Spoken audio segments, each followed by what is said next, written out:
Today, my wife and I are visiting Colonial Williamsburg, an amazing living history museum in Virginia that tells the early part of America's enduring story. Come along with me and my wife as we explore a history buff's paradise. That's coming up next.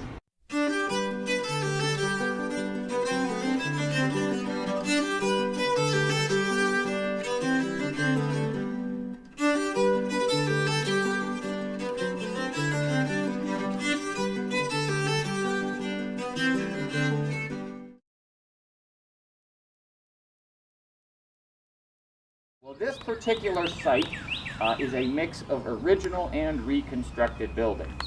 The two-story dwelling house you see square at the end of the property facing Market Square, that's one of our 88 original buildings here in town. The section on the right, that sort of two-story cube of house right on the corner, is roughly 300 years old. It was built in about 1717 and it stands to the present day.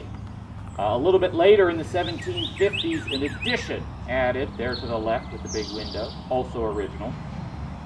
Well, leaving beside that two-story dwelling house everything else you see on the property, the covered walkway, the kitchen, laundry, quarters complex here, these other outbuildings, they were all reconstructed about 20 years ago, so they did not survive through the centuries.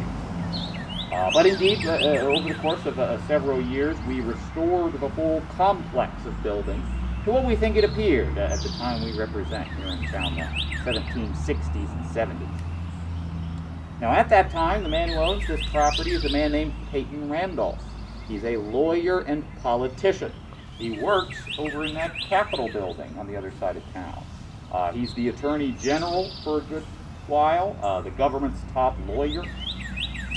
He's also later Speaker of the House of Burgesses, so he's the presiding officer in the lower house of the legislature. He's an important man in government. But this is where he lives, here in the capital city. He lives here with his wife, Elizabeth Harrison Randolph. And both the Randolph family and the Harrison family are these two large, prominent, very wealthy Virginia families. We call them the gentry class. You can think of them like that top 1 to 2% of this society.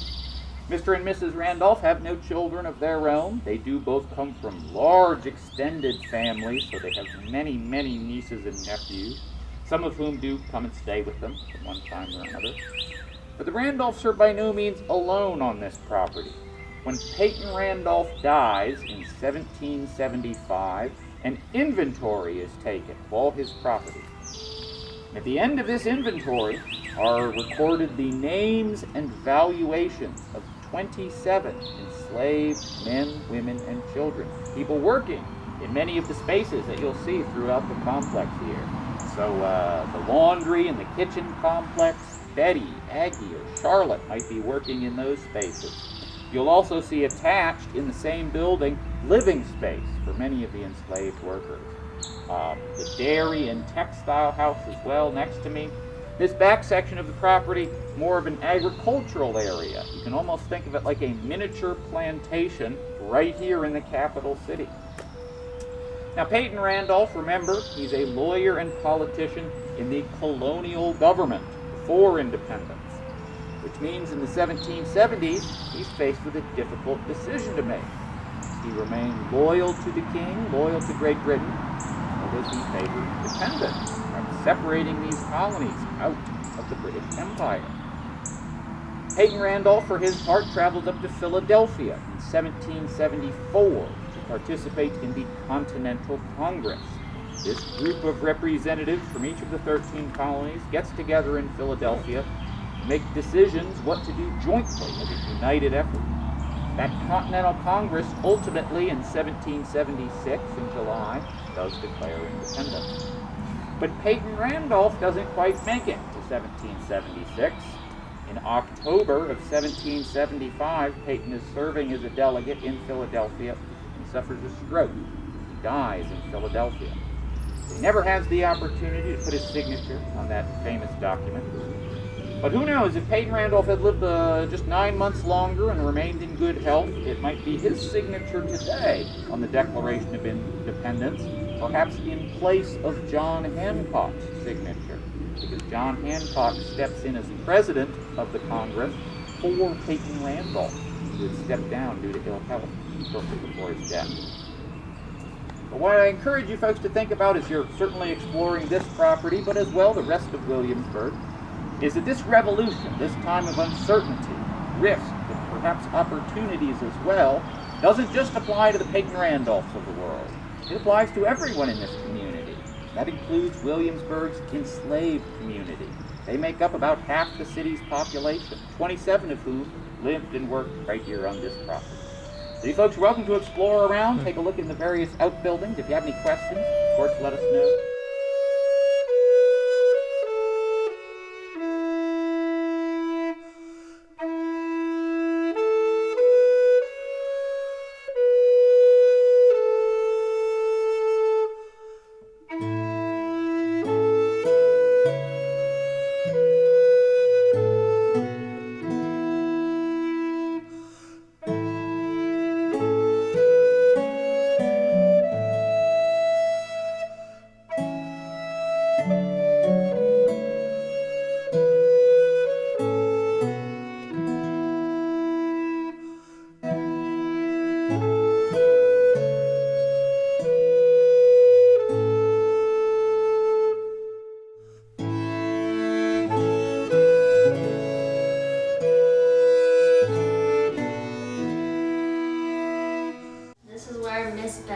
Who is the cook, would have been working for most of her days.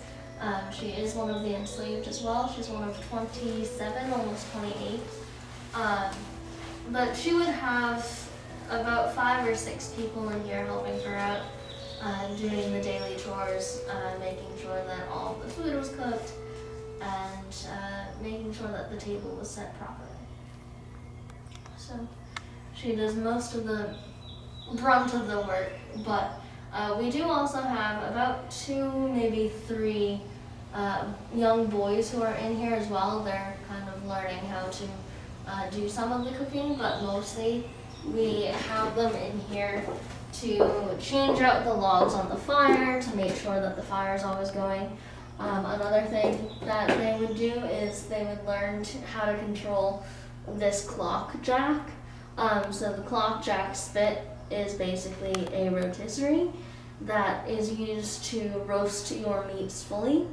So depending upon what meat you're going with, you can either use the clockwork spit or the rotisserie up here. So the rotisserie is going to usually be for smaller fowl, so chickens, turkey, things like that.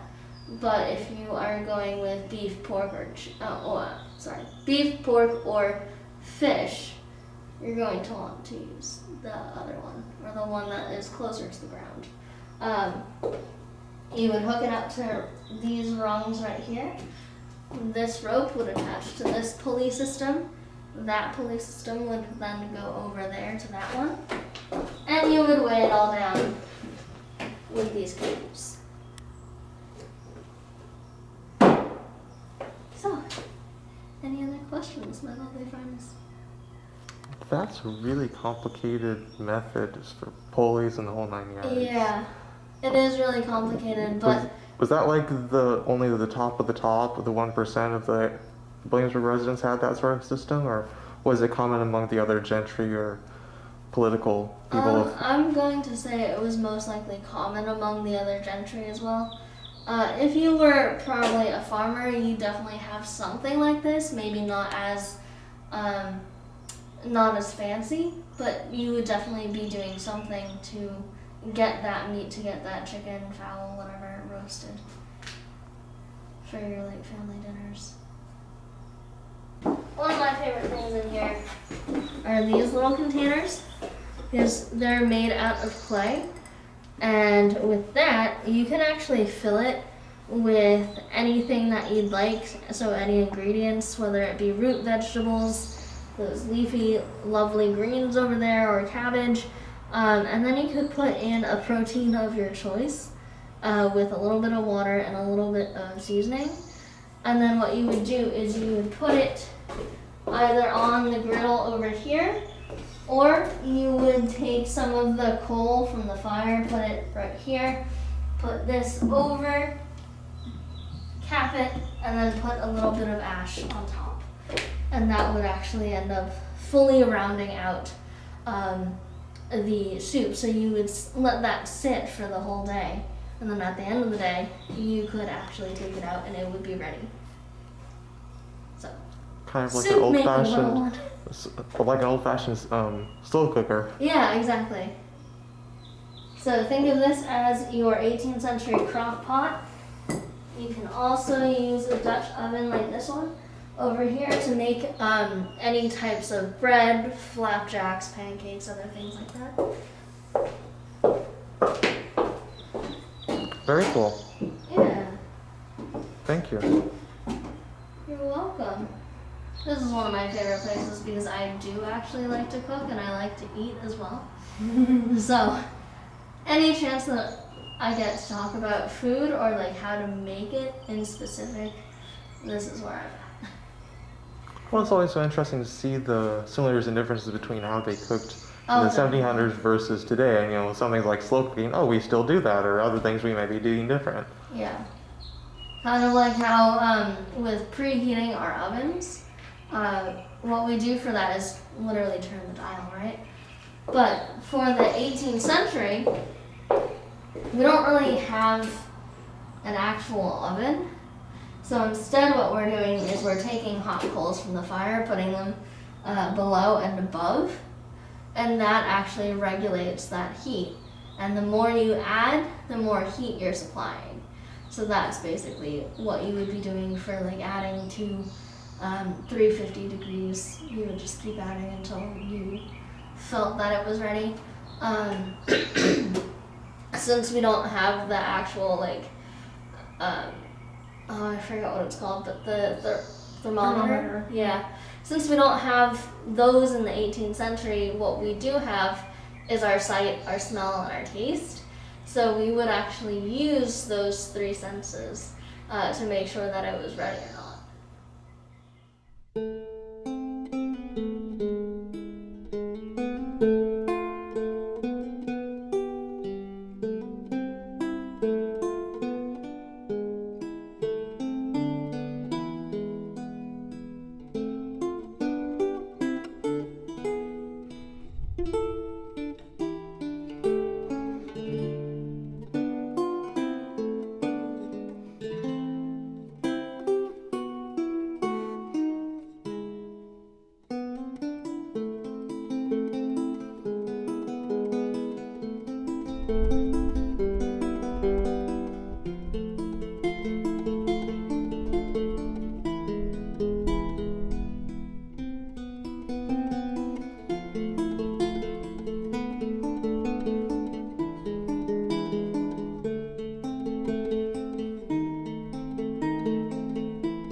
So I see this is some source of greens you have in.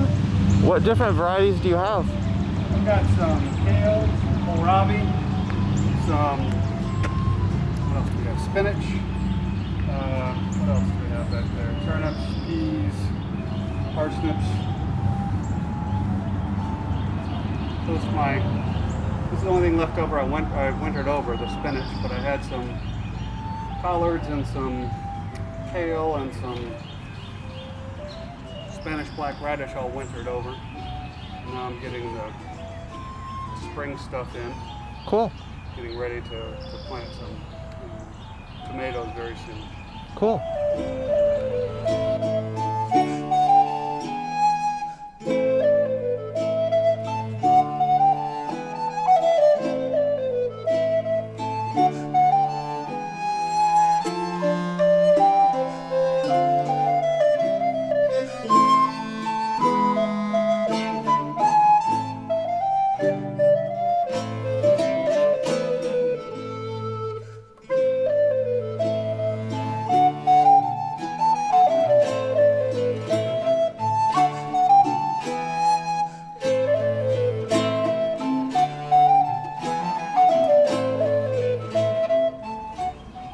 Well, that's a wrap for this Colonial Williamsburg video. I hope you really enjoyed it, getting to see another part of this amazing living history museum.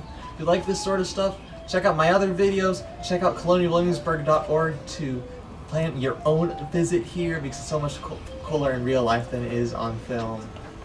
Till next time, this is History Buff, TN Photobug signing out, and I'm having a blast with the past.